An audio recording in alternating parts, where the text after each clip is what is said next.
Hello mga kabarangay! Ito, magluluto tayo ng beef caldereta. Tingnan pong mabuti ang mga ingredients. Ito, mag-isa tayo ng sibuyas sa mainit na mantika. Halo-haloin lang natin hanggang sa medyo maluto na siya at saka natin i-add ang garlic. Yes, bawang po.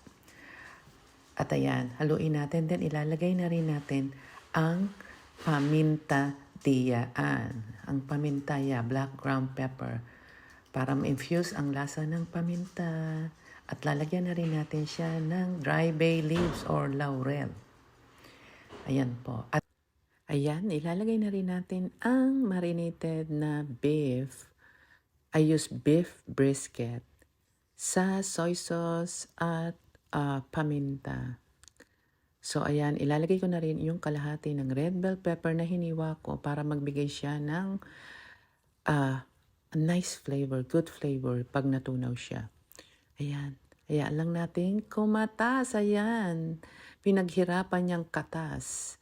Yan, at nilagyan ko na rin ng tomato paste. So halo-haloin lang natin from time to time para hindi siya manikit. At tatakpan na rin natin siya para palambutin. Ayan. Habang pinapalambot, dinagdagan ko rin siya ng asin at sili at konting asukal para magbigay balanse sa acidity ng tomato. At ayan, binuhos ko na ang coconut milk or kakanggata. Diyan natin siya rin palalambutin ng husto sa kakanggata na yan hanggang maging saucy. So, ayan. Ayun ang aking patatas at carrots na binake. Pwede rin yung air fryer or fried. At nilagyan ko na rin pala siya ng green olives and sweet pickles. Ayan. Malambot na siya. Nilagay ko na ang butter and cheese. Ayan. That gives a creamy texture and good flavor. Ayan, ibinuhos ko na rin yung niluto kong patatas at carrots. Pwede nyo siyang i-oven bake, air fry, or fried.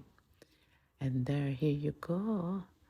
Pwede na siyang iserve ang beef caldereta ni Maria dito sa Washington.